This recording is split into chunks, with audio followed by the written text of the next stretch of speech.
They say the sands of time bury all things. But sometimes, what lies beneath changes everything we thought we knew about history. Imagine a land where time itself seems to have stopped, where the stones whisper stories from more than 10,000 years ago, stories of a civilization that thrived before the first brick of the Egyptian pyramids was ever laid. This is no ordinary tale of archaeology. This is the story of a city older than the pyramids.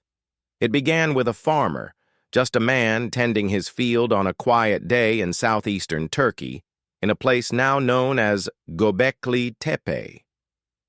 The year was 1963. The soil was rocky, unyielding, and the sun pressed down with relentless heat. As his shovel struck something hard, he thought it was just another stone until his fingers traced the edges of a smooth, worked surface. This was not a random rock. It was a fragment of something shaped, something crafted by human hands. The discovery was noted but not fully understood. For decades, the true importance of that moment remained hidden, almost as if the Earth itself wasn't ready to give up its secret. But in 1994, a man named Klaus Schmidt, a German archaeologist, would change everything. Standing on that same hill, surrounded by the same dry, dusty air, he recognized instantly that this was not a forgotten ruin from a few thousand years ago. This was something far older and far stranger. What Schmidt uncovered sent shockwaves through the world of archaeology. Beneath the surface, buried under layers of soil, were massive stone pillars, some over 16 feet tall and weighing as much as 10 tons. They were arranged in great circular formations, like silent sentinels guarding the memory of a forgotten world. These stones were carved with intricate depictions of animals, lions, scorpions, snakes, birds, each one etched with deliberate precision. But here was the impossible part. These stones were more than 11,000 years old. That meant they were built around 9,000 BC, long before writing, before the wheel, before even the first cities in Mesopotamia. This was a site older than Stonehenge by 6,000 years, and older than the Great Pyramid of Giza by nearly twice that. The question exploded. Who could have built this? How could people, supposedly still hunter-gatherers, create something so massive and complex? And why? Göbekli Tepe became a riddle with no easy answers. Archaeologists had long believed that human civilization began with agriculture, small farming, settlements that gradually grew into towns and eventually into cities. But Göbekli Tepe flipped that idea upside down. Here was evidence that monumental architecture existed before agriculture, that perhaps it wasn't farming that created civilization, but the act of coming together to build something monumental that gave rise to farming. It was as if the timeline of humanity had been pulled apart and rearranged. The builders of Göbekli Tepe were not primitive nomads. They were master planners, stone carvers, and organizers.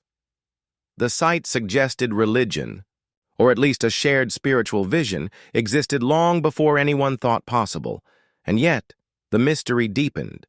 At some point, thousands of years after it was built, the people of Göbekli Tepe deliberately buried it.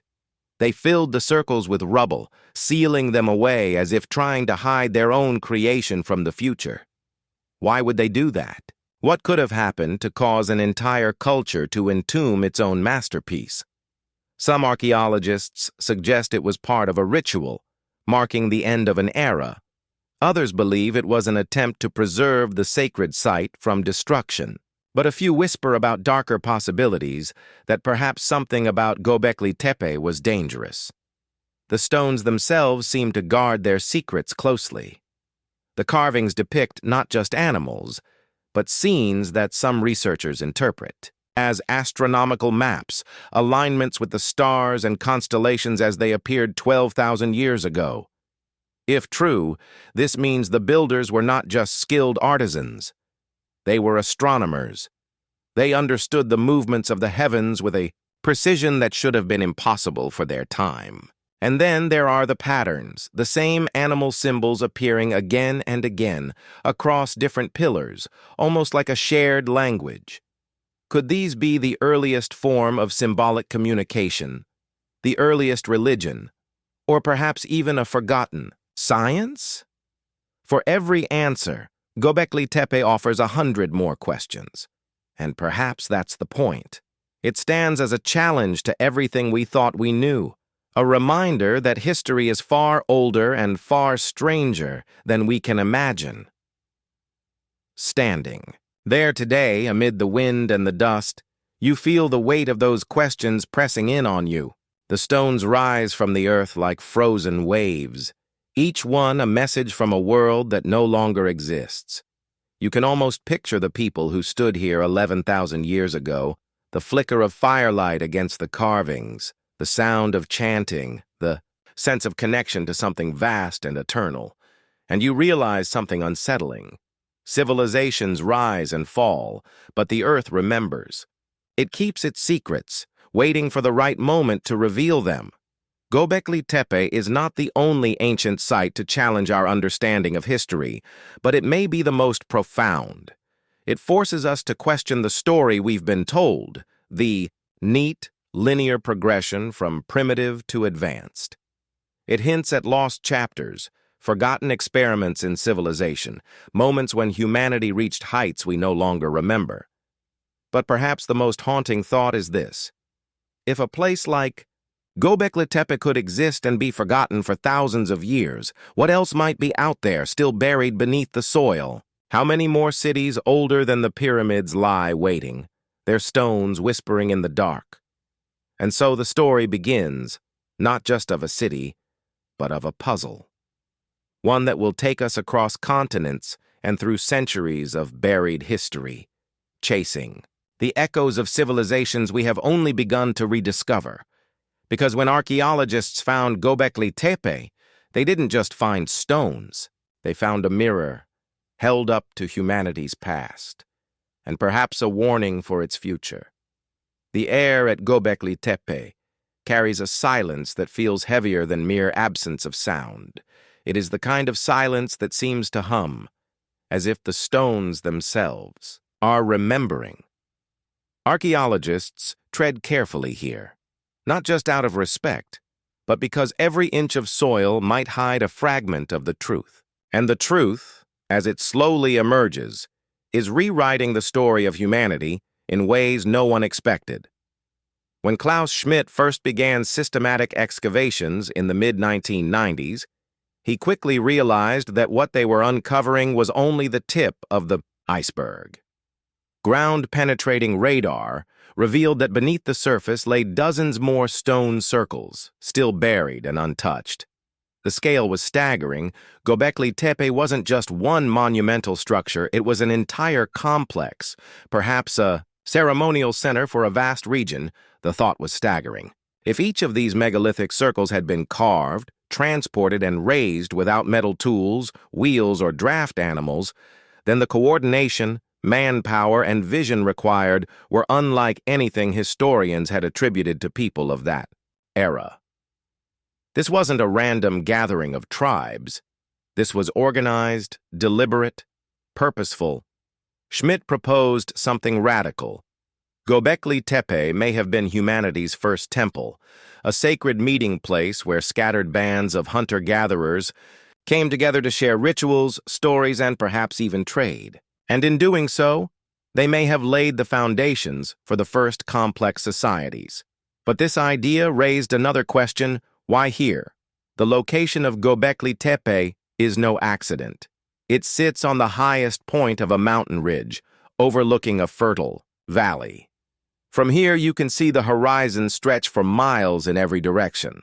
To the ancient mind, this vantage point would have been powerful, both a place to watch the land and the skies. And perhaps that's exactly what they were doing.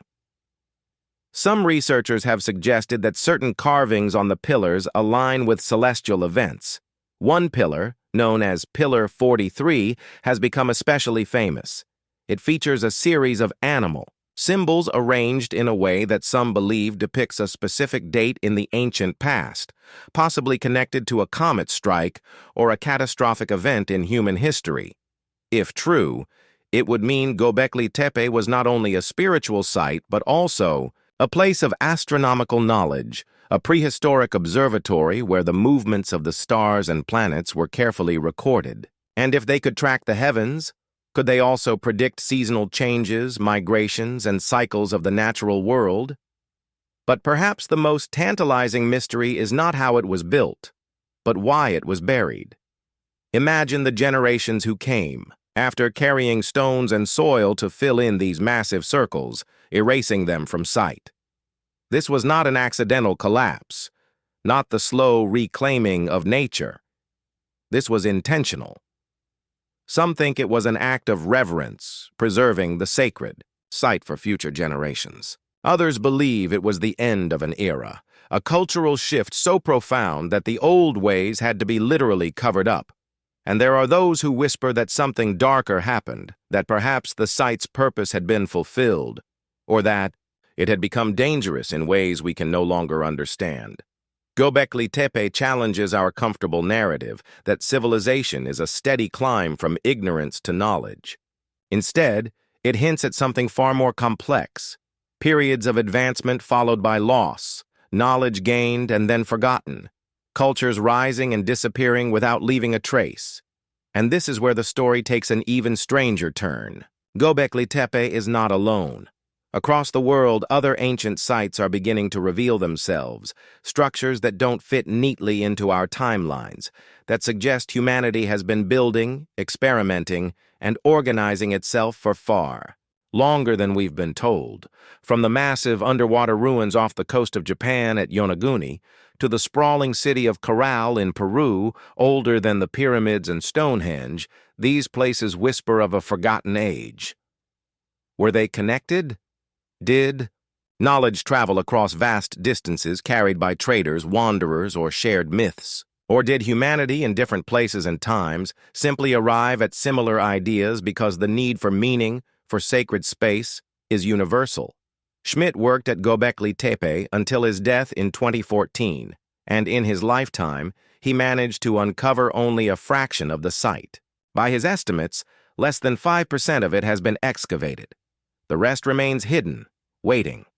What lies beneath could change the story yet again, and so the work continues. Teams of archaeologists sift the soil inch by inch, piecing together not just the stones, but the lives of the people who shaped them.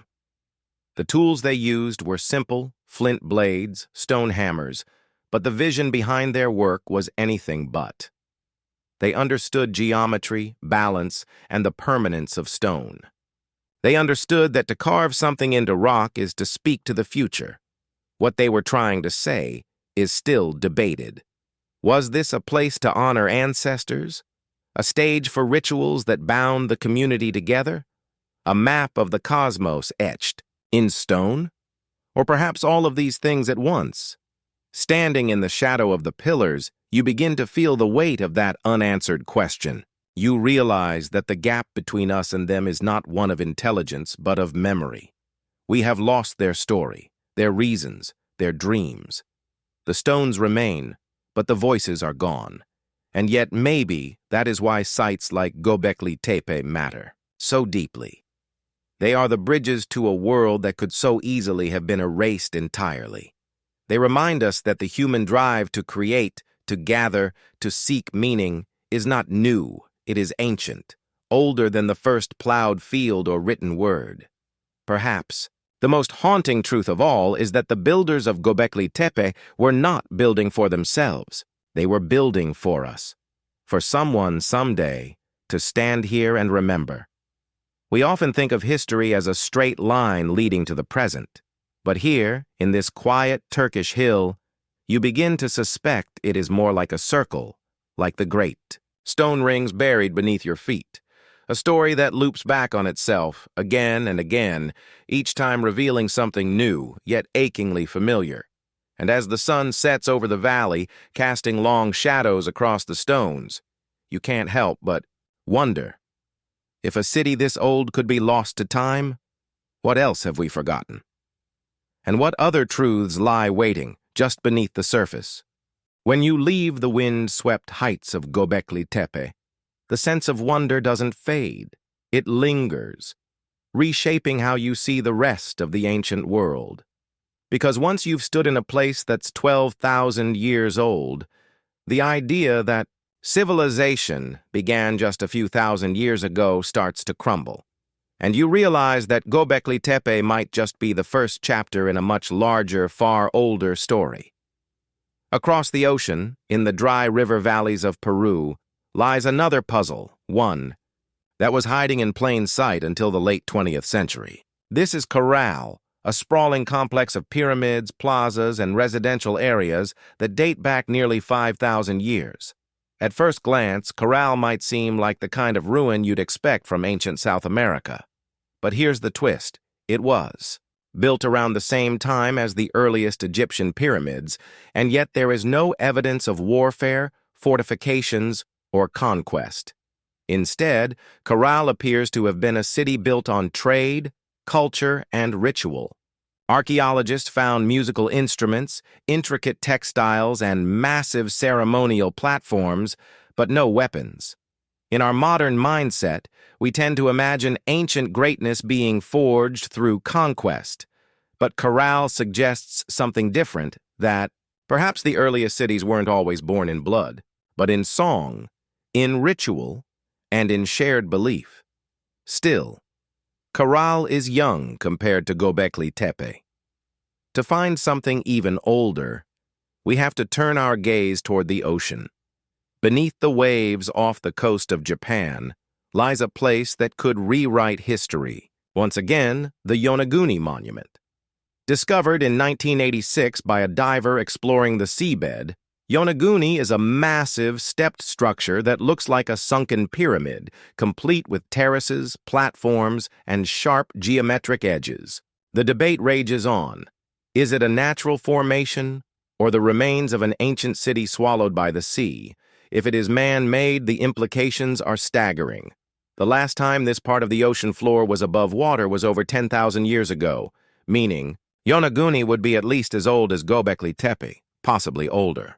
That would place it in an era when mainstream history insists humans were scattered hunter-gatherers without the means to build on such a scale.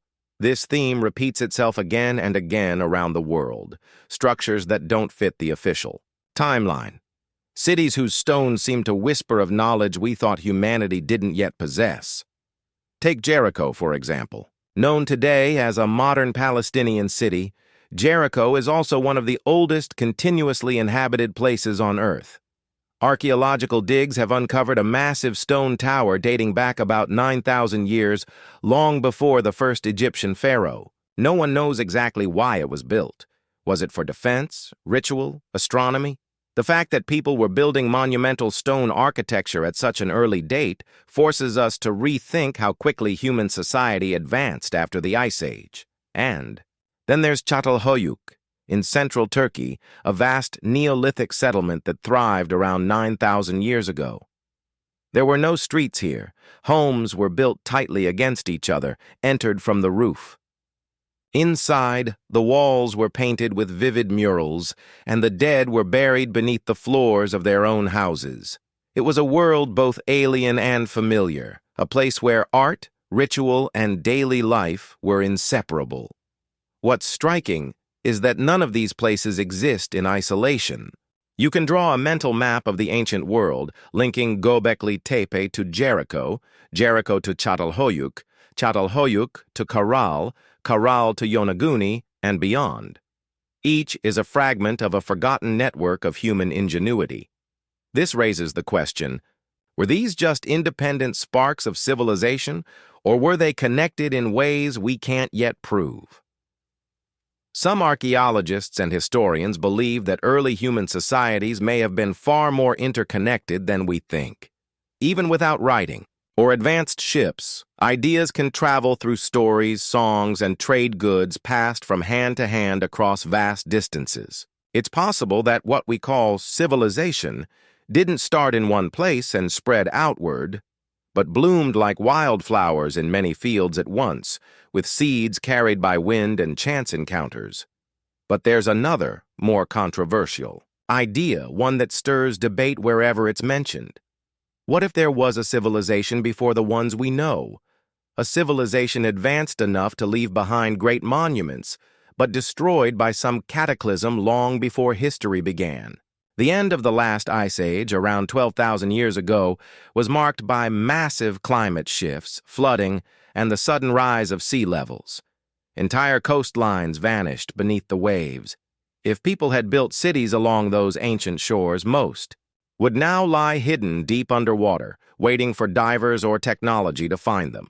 Sites like Yonaguni make this idea hard to dismiss entirely. And here's where it gets even stranger. Many ancient myths, from the Sumerians to the Greeks to indigenous cultures in the Americas, tell of a great flood, a lost land, or a time before time when gods or heroes walked among humans. Could these be distant memories, carried forward in oral traditions, of a real event? Could Göbekli Tepe, Karal, Yonaguni, Jericho, and Çatalhöyük be survivors of that forgotten age? Of course, mainstream archaeology urges caution. Without hard evidence, such theories remain speculation, but speculation, when grounded in curiosity, is the fuel of discovery. And every time a site like Göbekli Tepe emerges from the earth, it forces experts to redraw the boundaries of what they thought was possible. The real challenge isn't just digging up the stones, it's digging up the courage to question long-held assumptions. Because if even one of these ancient sites turns out to be older, more advanced, or more connected than we believe, then the story of humanity becomes richer, stranger, and far more mysterious than our textbooks allow.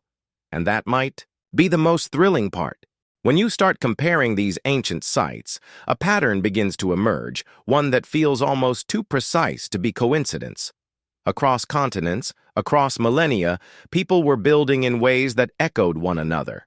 Take astronomical alignments. For example, Göbekli Tepe's T-shaped pillars are thought by some researchers to be positioned in relation to specific stars or constellations, possibly marking solstices or other celestial events. In Karal, certain structures align with the sun's position during key agricultural periods, suggesting that its builders were tracking the heavens to guide planting and harvest cycles. Half a world away, the standing stones of Nabta Playa in Egypt's Nubian desert form what might be the world's oldest known astronomical alignment, built more than 7,000 years ago. Here, massive stones were arranged to mark the summer solstice, long before the pyramids rose on the horizon. Was this a shared idea? Or did human beings in different places simply arrive at the same conclusion, that the sky was a map, and that, to understand it was to survive? Then there's the architecture itself. At Göbekli Tepe, Karal, and Çatalhöyük, the structures are not merely functional, they're symbolic. Pillars carved with animals that may have carried mythic meaning, plazas designed for gatherings and rituals, not just daily trade. Murals, statues, and sacred spaces that tell us these weren't just cities, they were spiritual centers. This intertwining of utility and symbolism suggests a worldview very different from our modern one. Today, we often separate religion from science, art from engineering. But in these ancient cultures, there was no such division. To build a city was to create a living, breathing reflection of the cosmos. Every stone had meaning. Every layout told a story. If we follow this thread further, we encounter another intriguing similarity: burial practices. At Çatalhöyük, people were buried beneath the floors of their own homes, suggesting a belief in a direct, ongoing connection between the living and the dead. In Jericho, archaeologists uncovered plastered human skulls, carefully modeled with features, possibly to honor ancestors or preserve their memory in a tangible form. Even in faraway Karal, while large-scale burials are rare, certain ceremonial spaces seem designed for offerings or rites that connect the community to something beyond the living world. It's as though these ancient peoples, separated by thousands, of miles, shared an unspoken understanding that the city itself was a bridge between worlds, linking the earthly to the divine. But how could such ideas travel so far in a time without ships capable of crossing oceans, or so we've been told? One explanation is the slow generational movement of ideas. Traders, nomads, and migrants could have carried not just goods, but stories, beliefs, and building techniques across vast distances over centuries. A carved animal motif here, a star alignment there, passed along like whispers through the ages, until they became part of the collective human blueprint for civilization. Another possibility is that humanity's shared challenges naturally led to shared solutions. Everywhere, early societies needed to understand the seasons, honor their dead, unite their people, and connect to something greater than themselves. Maybe it's not that these cultures were directly connected, but that human beings, wherever they were, looked up at the same stars, felt the same turning of the seasons, and dreamed the same dreams. And yet, there's still a sense that something is missing from the picture, that these parallels are not just coincidences or inevitable outcomes of survival, but echoes of something deeper. One of the most tantalizing clues comes from megalithic building techniques. In sites across the globe, from the stone circles of Europe to the massive blocks of Puma Punku in Bolivia, we see stones so large and precisely fitted that they defy our assumptions about ancient engineering. Some weigh hundreds of tons, yet were moved and placed with a precision that even modern machinery would struggle to match. What's strange is that these techniques often appear suddenly, without a clear evolutionary path from simpler construction methods. It's as if the knowledge appeared fully formed, taught perhaps by a small group of master builders, or rediscovered from an even older tradition. Legends from many cultures speak of culture bringers, mythical figures who arrived from afar, to teach agriculture, astronomy, and architecture. In the Andes, there's the story of Viracocha, a bearded god who came from the sea. In Mesopotamia, the Apkallu, half-human, half-fish beings, brought knowledge to early humans. In Egypt, Osiris was said to have taught farming and law. These myths could simply be symbolic, or they could be distorted memories of real events, moments, when new knowledge arrived from unexpected places. Skeptics will say that such connections are the product of the human mind's tendency to see patterns where none exist. And they're right to be cautious. Extraordinary claims require extraordinary evidence. But the more sites we uncover, the more these patterns persist, quietly challenging the neat, linear timeline of human history. Consider this. The coastline we know today is not the coastline of the ancient world. At the peak of the last ice age, sea levels were over 100 meters lower than today. Vast tracts of land, prime real estate for early human settlements, are now buried beneath the oceans. We've only explored a fraction of the seafloor, which means we may be missing entire chapters of our past. What if Göbekli Tepe, Caral, Jericho, and Yonaguni are not isolated marvels, but the surviving tips of a vast, submerged iceberg of human achievement? If so, then our current picture of history is like a puzzle with most of its pieces missing, and the pieces we do have are so old, so strange, that they hint at a much larger and more complex reality. The beauty of archaeology is that it's never truly finished. Every dig, every discovery, is a conversation between the past and the present, a reminder that history is not fixed, but alive, shifting with every new piece of evidence. And perhaps the greatest lesson of these ancient cities is not just that humans were capable of more than we believed, but that our story is still being written, which leaves us with a choice. We can cling to the comfort of the timelines we know, or we can embrace the uncertainty, the gaps, the mysteries that refuse to be boxed in. Because in the end, history is not just about the past. It's about our willingness to imagine, to question, and to keep searching for the truth, no matter how far back it goes. And somewhere deep under the earth or beneath the waves, the next revelation waits. Silent, patient, and ready to change everything we think we know. This dovetails with the work of researchers like Graham Hancock, who argue that many megalithic sites may be far older than we think. In Hancock's framing, Göbekli Tepe could be the product of a remnant population carrying forward the architectural and astronomical knowledge of their lost civilization. Critics argue that such claims stretch the available evidence, but the idea continues to capture public imagination precisely because it paints a "for every stone unearthed, for every layer" of ancient soil peeled back. Archaeology doesn't just provide answers, it raises questions. And nowhere is this more evident than in the debates that swirl around sites like Göbekli Tepe, Caral, and the sunken terraces of Yonaguni. In the academic world, these debates often fall into two camps: the mainstream narrative, which works to fit discoveries into our established timeline of history, and the alternative theories which challenge those timelines and suggest our past may be far older, stranger, and more interconnected than we've been taught. Mainstream archaeologists tend to approach new discoveries cautiously. For example, when Göbekli Tepe was first excavated, its estimated age of around 11,000 years stunned researchers. It forced a rethinking of what was possible in the pre-agricultural world, but it didn't completely upend the narrative.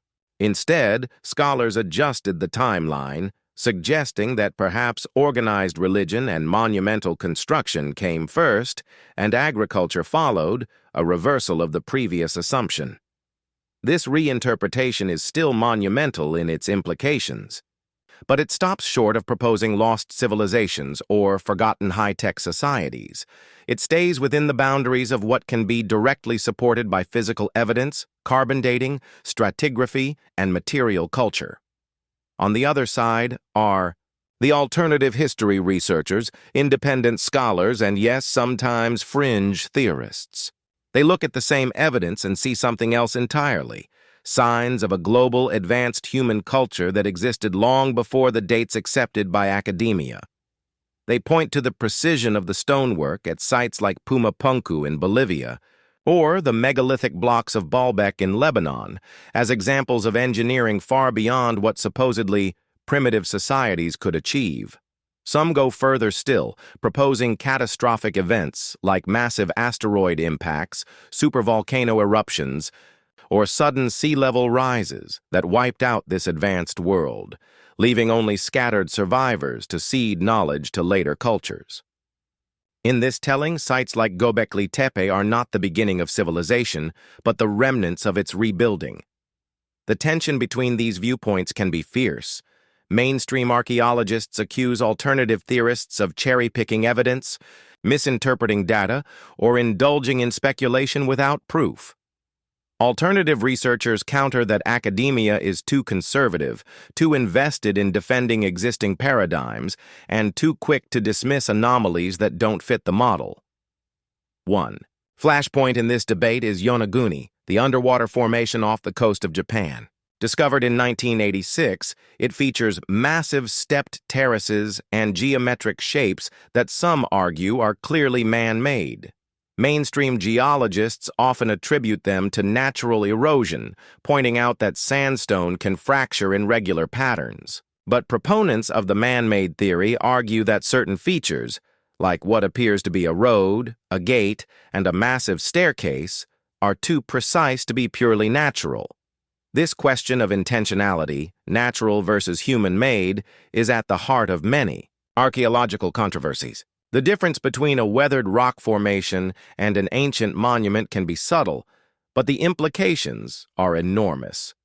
If Yonaguni is man-made, it would date to a time when that land was above sea level, possibly over 10,000 years ago, contemporaneous, with or even older than Göbekli Tepe.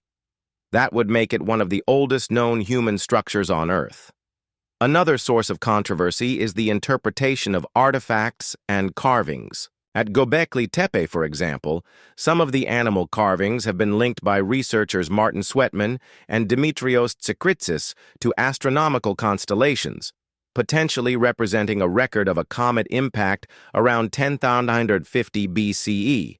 This idea connects the site to the Younger Dryas impact hypothesis, a theory that suggests a comet or asteroid struck Earth, triggering a sudden return to near-glacial conditions and causing widespread extinctions. The mainstream view is far more cautious, treating these carvings as symbolic or mythological rather than literal astronomical records. But if the alternative reading is correct, it would mean that the people who built Göbekli Tepe not only had advanced knowledge of the stars, but also recorded catastrophic events, a kind of prehistoric science. Corral has its own share of debates. Some argue it shows that large-scale urban planning and monumental construction can emerge without warfare, as there's no evidence of fortifications or weapons. Others question whether we're missing signs of conflict that have simply not survived in the archaeological record. This matters because it challenges one of the long-held assumptions of anthropology, that complex societies require conflict to unify and expand. What unites all these controversies is the way they force us to confront our own biases. We tend to assume that technological progress is linear, that humanity started with simple tools and gradually built up to the modern world. But what if progress isn't linear at all? What if it's cyclical, rising to great heights and then crashing down, leaving only fragments for future generations to rediscover? This idea is uncomfortable because it suggests we might not be as unique or as secure in our achievements as we think. It also implies that the past may hold lessons we haven't yet learned and warnings we haven't yet heeded. When we look at these sites through this lens, the stakes feel higher. Göbekli Tepe is not just a marvel of prehistoric engineering, it's a message carved in stone. Yonaguni might not just be a curiosity beneath the waves, it could be a monument to a world swallowed by the sea. Corral might not just be the peaceful mother city of the Andes, it could be proof that human greatness can flourish without the shadow of war. And perhaps that's why these controversies matter so much. They're not just arguments about dates and methods, they're arguments about the very nature of humanity, about who we are and where we come from. In that sense, every dig site is a battlefield, not just of science, but of ideas. The truth, as always, probably lies somewhere in between. Mainstream archaeology provides the rigor, the methodical approach, the discipline of proof. Alternative theories push the boundaries, asking questions that keep the field from becoming stagnant. Without both, we risk either losing ourselves in unfounded speculation or suffocating under the weight of orthodoxy. And as long as the Earth keeps its secrets, and it always will, there will be room for both camps to argue, to challenge, and to dig deeper. If Part 1 of the debate sets the stage with competing interpretations, Part 2 takes us into the deep waters, the radical, the controversial, and the downright mind-bending ideas that have emerged around ancient sites older than the pyramids. One of the boldest theories comes from proponents of ancient global seafaring. They argue that long before the Phoenicians or Polynesians there may have been mariners capable of crossing oceans. The similarities in architecture, symbols, and myths between distant civilizations are often cited as evidence. Pyramid-like structures in Egypt, Mesoamerica, and even parts of Southeast Asia. The recurring serpent motifs in cultures as far apart as the Americas and Asia, and shared flood myths from Mesopotamia to the Pacific Islands. If these are more than coincidences, then human history might not be a series of isolated sparks of innovation, but rather the scattered remnants of a once-connected world. According to this view, Göbekli Tepe, Corral, and even Yonaguni might be pieces of a lost global puzzle.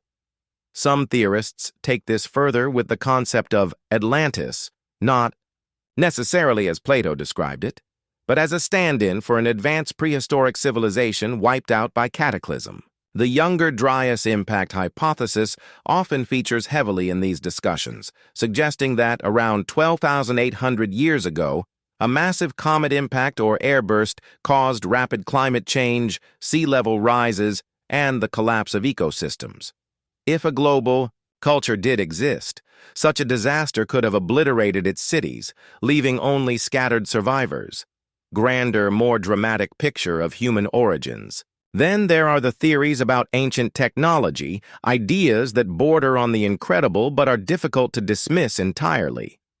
Sites like Pumapunku in Bolivia feature stone blocks so precisely cut that they seem to defy the capabilities of known prehistoric tools. Similar precision has been noted in certain structures in Egypt and India. Could ancient builders have possessed lost techniques, whether advanced copper tools, abrasive saws, or something even more exotic, that allowed them to achieve engineering feats we still marvel at today? Some fringe interpretations even propose energy-based technologies, such as the idea that ancient megaliths were part of a global network harnessing geomagnetic forces. This is often linked to the placement of sites along ley lines, hypothetical alignments of landmarks believed by some to carry Earth energy. Mainstream science dismisses ley lines as coincidences, but for believers, they hint at a prehistoric understanding of the planet's energies that we have since forgotten. The undersea site of Yonaguni has its own share of extreme theories. While mainstream geology leans toward a natural formation explanation, alternative voices suggest it could be the remains of a sunken city belonging to a lost Pacific culture. Some link it to Lemuria, a hypothetical continent once believed to have existed in the Indian or Pacific Ocean before sinking beneath the waves. These ideas are speculative, but the allure of a vanished world lying just beyond our reach is undeniable. Corral, too, has drawn alternative readings. Its apparent lack of warfare and advanced planning without metal tools or writing systems challenges assumptions about what drives societal complexity. Some theorists suggest Corral may have been influenced by or influencing cultures far beyond the Andes through trade or migration. The absence of fortifications and weapons leads some to speculate whether it was part of a larger, peaceful network of cities in a world before widespread organized conflict. These radical theories often tap into deep psychological triggers. They appeal to our desire for mystery, our fascination with lost worlds, and our innate curiosity about what lies just beyond the edges of accepted knowledge. They also speak to a cultural undercurrent of skepticism toward authority. Many people instinctively mistrust institutions and are drawn to ideas that suggest the official story is incomplete or wrong. Of course, such openness to alternative narratives can be a double-edged